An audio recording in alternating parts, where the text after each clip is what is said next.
तो दोस्तों आ गए हूँ फिर से इस बजाज फ्रीडम सीएनजी बाइक पर रिव्यू वीडियो लेके। और अभी हमारी गाड़ी चल चुकी है 11,182 किलोमीटर और इसकी थर्ड सर्विस भी करवा चुके हैं। और ये है इसकी थर्ड सर्विस का बिल, तो कितना क्या अमाउंट बना है वो भी बताते हैं। और अभी ये 11,000 प्लस किलोमीटर चलाने में इस बाइक के साथ हमारा क्या एक्सपीरियंस रहा, क्या दिक्कत परेशानी आई, वो सारी चीज़ें बताएंगे।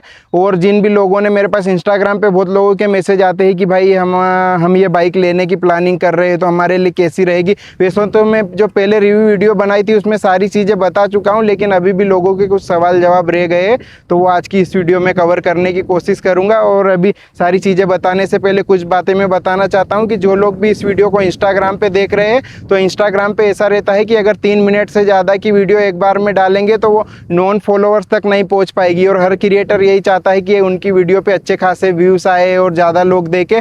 तो ये कारण है कि मैं इंस्टाग्राम पे पार्ट 1 पार्ट 2 ऐसे दो 3 मिनट की वीडियो कट करके डालता हूँ, ठीक है। तो ये रिव्यू वीडियो जिनको एक बार में पूरी देखना है वो सेम नाम से यूट्यूब चैनल है, उस पर देख लेना, उस पर पूरी एक बार में अपलोड करूँगा। और इंस्टाग्राम पे पार्ट 1 पार्ट 2 में ऐसा वीडियो आएगा। और बजाज ने बाइक तो बहुत बढ़िया बनाई है, सीएनजी में इसका माइलेज बहुत ही शानदार है और इसकी सर्विस कॉस्ट बहुत ही बेकार है, ठीक है। और आज के बाद ये कभी भी हमारी बाइक सर्विस सेंटर पर सर्विस होने के लिए नहीं जाएगी, हम ही करेंगे या बाहर से करवाएंगे। और जब मैंने इस बाइक पर कंप्लीट रिव्यू वीडियो बनाया था, उस वीडियो में मैंने बताया था कि जिन लोगों की रनिंग कम है या फिर जो गाड़ी को गलत तरीके से और भगा के चलाते हैं, और किसानों के लिए, ऐसे लोगों के लिए मेरी राय के हिसाब से ये बाइक सही नहीं रहेगी। तो वो मैंने किस कारण से बताया था वो भी आज के इस वीडियो में सारी चीज़ें बताऊँगा। पहले इसके सर्विस कॉस्ट और बिल की बात करते हैं थर्ड सर्विस की, ठीक है, जो कि बहुत ही बेकार रहा एक्सपीरियंस अपना थर्ड सर्विस का। और आज के बाद कभी भी सर्विस सेंटर से इसकी सर्विस नहीं करवाऊंगा मैं, ठीक है। तो इसकी सेकंड सर्विस हमने करवाई थी 22 मई में कुछ करवाई थी, मतलब हाँ मई में कुछ करवाई थी इसकी सेकंड सर्विस। और थर्ड सर्विस करवाई है हमने 20 जून को, मतलब कि हर महीने हम इसको 25 से 30 दिन में ये गाड़ी सर्विस पे जाती है, मतलब 4,500 किलोमीटर पे करवाएंगे। 4200 से 4,500 किलोमीटर के बीच में इसकी सर्विस करवाते रहेंगे हर टाइम। तो अभी हम इसको लेके गए थे 9,300 किलोमीटर पे, इसकी थर्ड सर्विस के लिए लेके गए थे हम कब, 20 जून को, ठीक है। वीडियो थोड़ी लेट बना रहा हूँ क्योंकि थोड़ा टाइम भी नहीं मिल पाता है, और अभी हमारी बीच में थोड़ी तबीयत भी खराब हो गई थी और घूमने भी चले गए थे।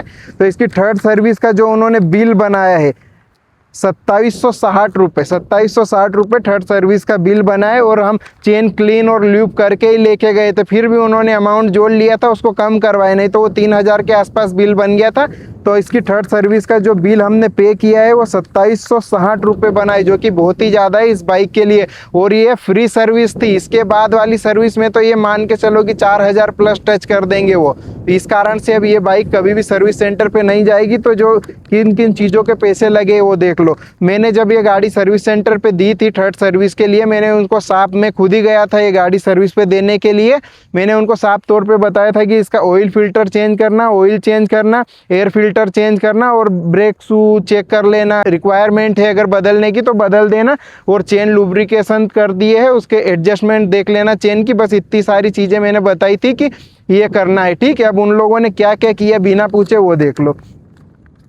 सबसे पहला इसका इंजन फ्लश कर दिया, जो कि 9,300 किलोमीटर पे पागल हो गए क्या बजाज वाले। 9,300 किलोमीटर पे इसका इंजन फ्लश कर दिया, जिसके 140 रुपये ले लिए, ठीक है।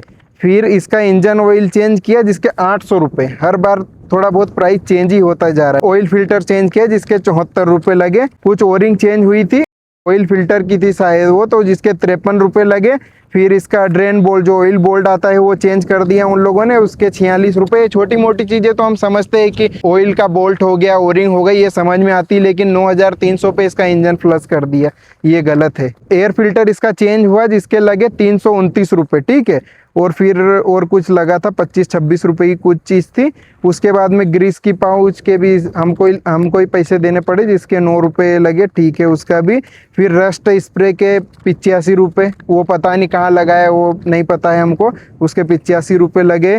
फिर फ्यूल सिस्टम क्लीन, कुछ लिक्विड डाला इसके फ्यूल टैंक में, उसको क्लीन करने के 190 रुपये बिना बताए, ठीक है। 190 रुपये उसके हो गए। इंजन फ्लश भी कर दिया। और फिर और कुछ बोल्ट कुछ लगा जिसके 23 रुपये लगे। फिर इसके आगे के ब्रेक पेड्स, क्योंकि 9300 किलोमीटर गाड़ी चल चुकी थी तो इसके आगे के ब्रेक पेड्स ख़त्म हो चुके हैं, जो कि समझ में आता है चेंज होने चाहिए। तो उसके आगे के ब्रेक पेड्स के पैसे लगे हैं 196 रुपये। ब्रेक ऑयल डला है 76 रुपये का, 76 रुपये का, ठीक है। तो यहाँ तक बिल बन रहा था 2045 रुपये। इंजन फ्लश किया, फ्यूल सिस्टम फ्लश किया, और जो भी oil filter, air filter, O-ring, bolt वगैरह जो भी डाला, ब्रेक ऑयल डाला। और देखो थर्ड सर्विस में भी इसकी थ्रोटल बॉडी क्लीन कर दी और सेकंड सर्विस में भी इसकी थ्रोटल बॉडी क्लीन कर दी थी। जबकि गाड़ी की कार्बोरेटर हो या थ्रोटल बॉडी हो, वो क्लीन होना चाहिए 12,000 से 15,000 किलोमीटर पे उसको क्लीन करवाना चाहिए गाड़ी की अच्छी सर्विस के लिए, ताकि मिसिंग ना करे, अच्छा माइलेज दे। अब इसकी सेकंड सर्विस पे भी थ्रोटल बॉडी क्लीन कर दी, अभी भी कर दी बिना पूछे, ठीक है। तो उसके देखो जो इन्होंने स्प्रे कुछ यूज किया है थ्रोटल बॉडी क्लीन करने के लिए, उसके लिए है 118 रुपये। और चेन क्लीन और लुब्रिकेशन के पैसे जोड़ लिए थे, जिसको मैंने बाद में हटवाए।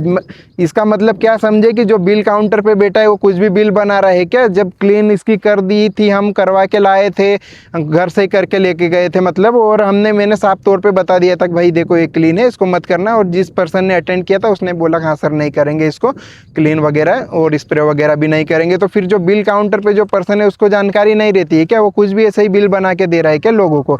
तो उसने ऐड कर दिया था, उसको मैंने कम करवाया। और थ्रोटल बॉडी क्लीन मतलब जो स्प्रे यूज किया उसके 118 रुपये तो लिए, उसकी लेबर भी लिए 118 रुपये। फिर इसका सॉफ्टवेयर अपडेट किया, जो इशू वगैरह जो होता है इसमें उसको अपडेट करने की ज़रूरत पड़ती है, वो समझ में आता है। उसके 96 रुपीज़ लिए हैं। और फिर बैटरी चार्ज कर दी है जिसके 30 रुपये लगे हैं। और इसके आगे के ब्रेक पैड्स भी चेंज हुए थे, तो उसकी लेबर देखो इन लोगों ने किस तरीके से ली है।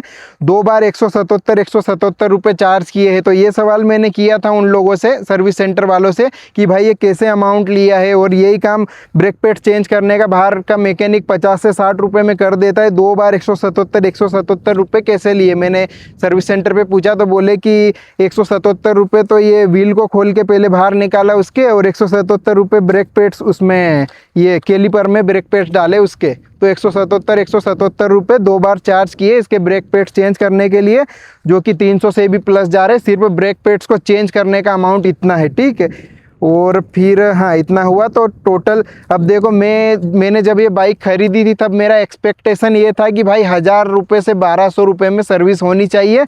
और इतना तो इन लोगों ने मतलब 600-700 रुपये के तो ये कुछ ऑयल ग्रीस वगैरह यही लगा दिए हैं, और स्प्रे वगैरह इतना ही अमाउंट बना दिया। तो भाई सर्विस का एक्सपीरियंस तो बहुत ही ख़राब रहा है।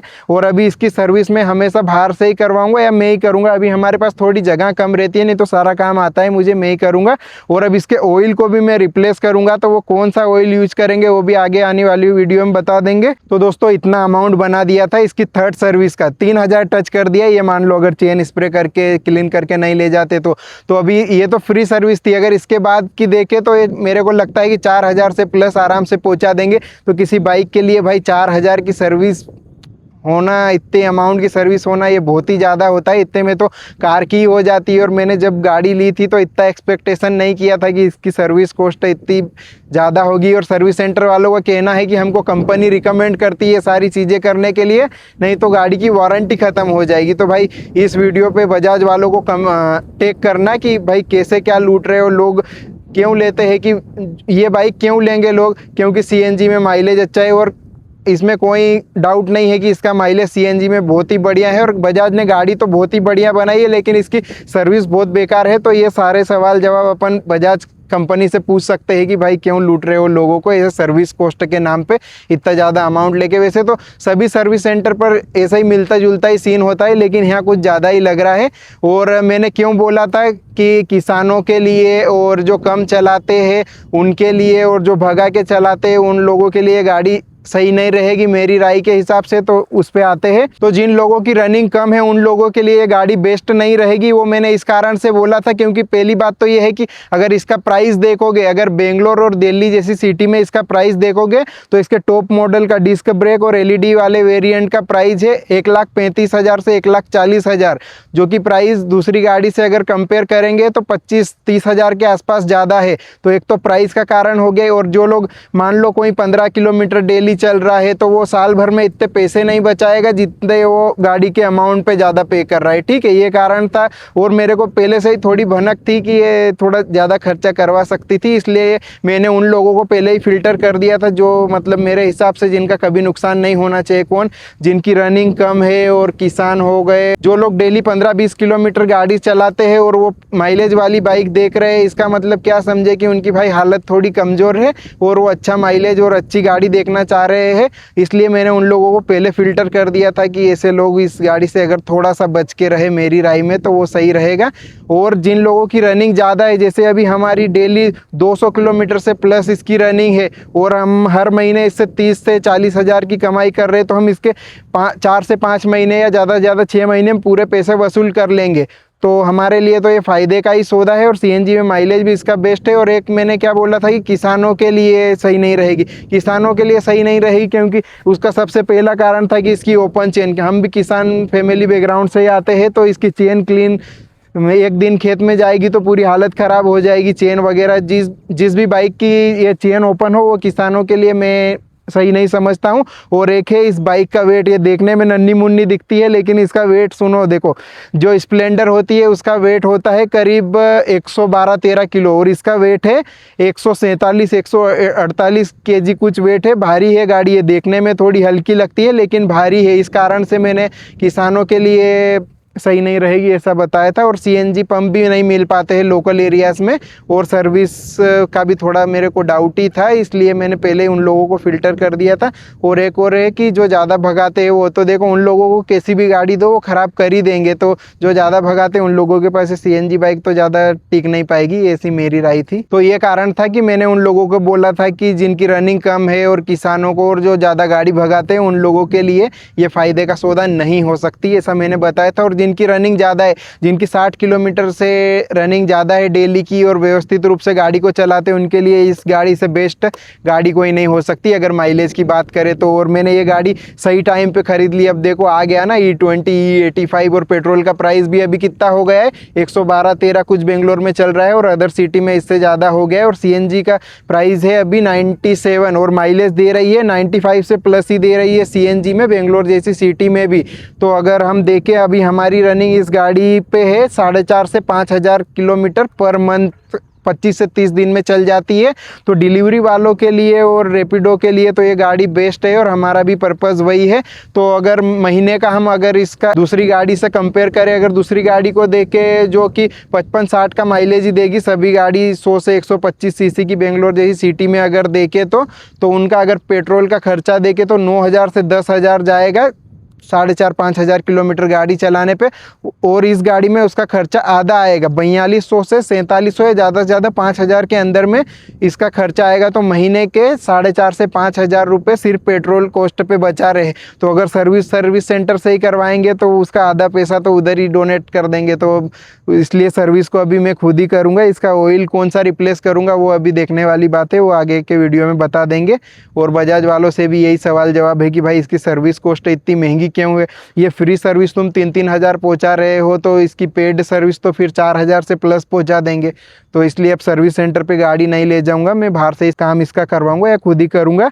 और पार्ट्स जो अगर ओरिजिनल डाले ऐसे जैसे एयर फिल्टर ओरिजिनल हमेशा डालना है तो वो सर्विस सेंटर से ही लाऊंगा। और इस बाइक पर जब मैंने कंप्लीट रिव्यू वीडियो बनाया था तब मैंने बताया था कि अगर ये बाइक के साथ सही एक्सपीरियंस रहता है तो मैं अगस्त में यही बाइक एक और दूसरी लूँगा, क्योंकि मेरे को गाड़ी की ज़रूरत है। मेरे पास जो R15 है उसके पेपर अभी एक्सपायर हो जाएंगे और अभी उसको बेंगलोर में टाइम भी हो गया है पूरा, तो उसको अभी घर रख के आऊँगा राखी पे, देखता हूँ। और सोचा था कि यही बाइक लूँगा लेकिन अब थोड़ा और सोचने की ज़रूरत है कि यही बाइक लेना चाहिए दूसरी या नहीं। तो अभी देखता हूँ क्या डिसीजन लेता हूँ, देखने वाली बात है। और कुछ लोगों के मैसेज आ रहे थे कि भाई गाड़ी में ये दिक्कत आ रही है, तो मैं पहले ही बता चुका हूँ कि इसमें क्या क्या दिक्कत कब आएगी।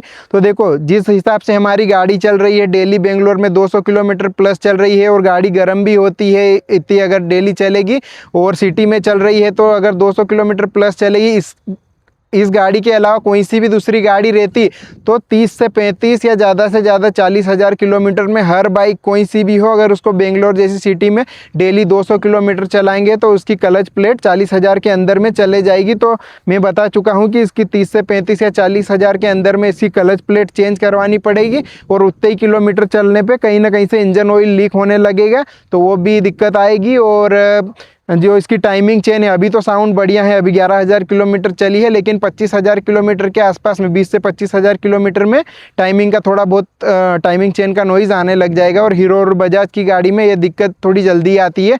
और जो लोग व्यवस्थित चलाते कम चलाते उनकी इंजन का साउंड तो काफ़ी दिनों तक बने रहता है, उनकी गाड़ी के इंजन का साउंड ओरिजिनल जैसा, लेकिन जो ज़्यादा चलते वो टाइमिंग वगैरह इनका साउंड थोड़ा बना लेगी गाड़ी। और तो ये था, और जो भी ले रहे हैं वही मैं राय देना चाहूँगा कि गाड़ी तो बढ़िया है और माइलेज सीएनजी में बढ़िया है, तो जिनकी रनिंग ज़्यादा है उनके लिए तो बेस्ट है। 60 किलोमीटर से अगर डेली की रनिंग है तो बेस्ट गाड़ी है, और व्यवस्थित चलाना पड़ेगा। ज़्यादा भगाने वालों के पास ये गाड़ी ज़्यादा दिन नहीं टिक पाएगी, कोई सी भी नहीं टिक पाएगी, पर ये उससे भी पहले काम लग जाएगा। इसलिए जो व्यवस्थित चलाते और रनिंग ज़्यादा है उनके लिए गाड़ी बेस्ट है। और अगर इस बाइक के बारे में मैं 3 बेस्ट चीज़ और 3 बेकार चीज़ें बताऊँ तो उसमें क्या है, देखो अगर बेस्ट चीज़ बोलूँ तो पहली तो रहेगी इसका सीएनजी में माइलेज सबसे बेस्ट है। इसकी टक्कर में अभी कोई सी भी पेट्रोल सीएनजी बाइक नहीं है। दूसरा है इसका हैंडलिंग, जो इसकी हैंडलिंग है वो बहुत ही शानदार है, और सीटिंग पोस्चर भी अच्छा है। इसकी सीट काफ़ी हार्ड थी जिसको मैंने बनवाया था, तो अभी तो बढ़िया है, सॉफ्ट है। और एक है इसकी इंजन की स्मूथनेस, बहुत ही स्मूथ इंजन है। और 3 बेस्ट चीज़ें हो गई ना, सीएनजी में माइलेज इसका बढ़िया है, हैंडलिंग अच्छी है, और इंजन की स्मूथनेस बहुत बढ़िया है। और 3 बेकार चीज़ें अगर बताऊं मैं तो सबसे बेकार मेरे को लगी, एक तो इसका ओपन चेन क्यों दिया भाई, लोग इसको पैसे बचाने के लिए लेते हैं, अब उसको रोज़ रोज़ कौन क्लीन करता फिरेगा चेन को, तो इसका ओपन चेन स्पॉकेट नहीं देना था, ये बेकार चीज़ लगी मेरे को। और एक था, लोगों को भी ये सवाल था कि भाई इसकी सीएनजी टैंक की कैपेसिटी बढ़ा देनी थी, पेट्रोल की बढ़ा देनी थी। देखो गाड़ी का वेट ऑलरेडी बहुत ज़्यादा है, इससे ज़्यादा अगर सीएनजी का टैंक बढ़ाते तो गाड़ी का वेट बहुत ज़्यादा बढ़ जाता है। तो मेरे हिसाब से जो ख़राब चीज़ मेरे को लगी, इसके पेट्रोल टैंक की कैपेसिटी, इसमें 2 लीटर ही पेट्रोल डलता है, 4-5 लीटर का कम से कम देना था, तो ये मेरे को थोड़ी ख़राब चीज़ लगी है। और तीसरा सर्विस कॉस्ट जो कि बहुत ही बेकार है, ठीक है। और इस गाड़ी में एक और कमी ये है कि ये पेट्रोल का जो इंडिकेशन होता है वो मीटर में नहीं दिखाती है, सीएनजी का तो दिखाती है, तो उसका अंदाज़ा लगाना पड़ता है। और ये पेट्रोल में माइलेज देती है 55 से 58 का कुछ निकाला था, और अभी तो हमने चेक नहीं किया, लेकिन वही 60 के अंदर में ही है, 55 से 60 के आसपास में पेट्रोल में इसका माइलेज आया है। और सीएनजी में मैं बता ही चुका हूँ बहुत ही शानदार माइलेज है, 95 से प्लस ही दे रही है। और एक बात और देख लो, सीएनजी में 95 से प्लस माइलेज किस कंडीशन में है, सिटी में बेंगलोर में चल रही है तो 40 से 60 से 65 की स्पीड में चल रही है, 40 से 65 की स्पीड में आराम से चलाने पे गाड़ी का माइलेज आ रहा है 95 से प्लस आ रहा है, 95 तो दे ही रही है, ठीक है। पता चला तुम भगा के चलाओ, एकदम कम गियर में खींच के चलाओ और बोलो कि हमारी गाड़ी 80 का 85 का दे रही है सीएनजी में, तो ये तुम्हारी गलती है, ठीक है। बाकी सीएनजी में आराम से चलाने वालों के लिए बहुत बढ़िया माइलेज दे रही है, और पेट्रोल में 55 से 60 का आ रहा है। तो ये थी इस बाइक के बारे में मेरी पर्सनल राय, अब देख लेना जिसको भी लेना और नहीं लेना। देखो बजाज वालों को भी मैं यही बात बताना चाहता हूँ कि गाड़ी तो आपने बहुत ही बढ़िया बनाई है, सीएनजी में बहुत बढ़िया माइलेज है इसका, लेकिन सर्विस कॉस्ट को भी थोड़ा देखो, क्योंकि गरीब इंसान कोई गलती से ले लिया, इतनी 4-4 हज़ार 3-3 हज़ार सर्विस कॉस्ट देगा, तो फिर वो जितना पैसा बचा नहीं रहा है सीएनजी में उतना सर्विस कॉस्ट में स्पेंड कर देगा, तो ये फायदे का सौदा नहीं रहेगा। तो बजाज वालों को मेरा यही क्वेश्चन है उनसे कि भाई इसकी सर्विस कॉस्ट को थोड़ा 1000, 1200, 1500 के अंदर में लेके आओ, इतना 3-3, 4-4 हज़ार मत पहुंचाओ। गाड़ी बहुत बढ़िया बनाई है आपने, और जिन लोगों को भी लेना है वो अपने, मेरा में ये पर्सनल रिव्यू था, वो अपने हिसाब से देख ले किनको लेना है किनको नहीं लेना है। मेरी राय में फिर से मैं रिपीट कर देता हूँ, जिनकी रनिंग कम है 5-7 किलोमीटर, 10-12 किलोमीटर डेली की है, जो भगा के चलाते हैं, और किसानों के लिए, ठीक है, इन 3 लोगों के लिए मतलब मेरी राय में ये गाड़ी बेस्ट नहीं है। जो डिलीवरी वाले हैं या फिर जो नौकरी वाले हैं, जिनको डेली रनिंग इनकी 60 किलोमीटर से ज़्यादा है या 50 से ज़्यादा मान लो, उनके लिए फ़ायदे का सौदा रहेगा, लेकिन गाड़ी को आराम से चलाना पड़ेगा 55, 60, 70 की स्पीड में, 80 की स्पीड ज़्यादा से ज़्यादा ले लो, इससे ज़्यादा भगाओगे तो मेरी राय में ये गाड़ी ज़्यादा दिन उनके पास टिक नहीं पाएगी, नहीं तो सालों साल चलेगी, कोई दिक्कत नहीं। और कौन सी दिक्कत कब आएगी ये मैं बता ही चुका हूँ।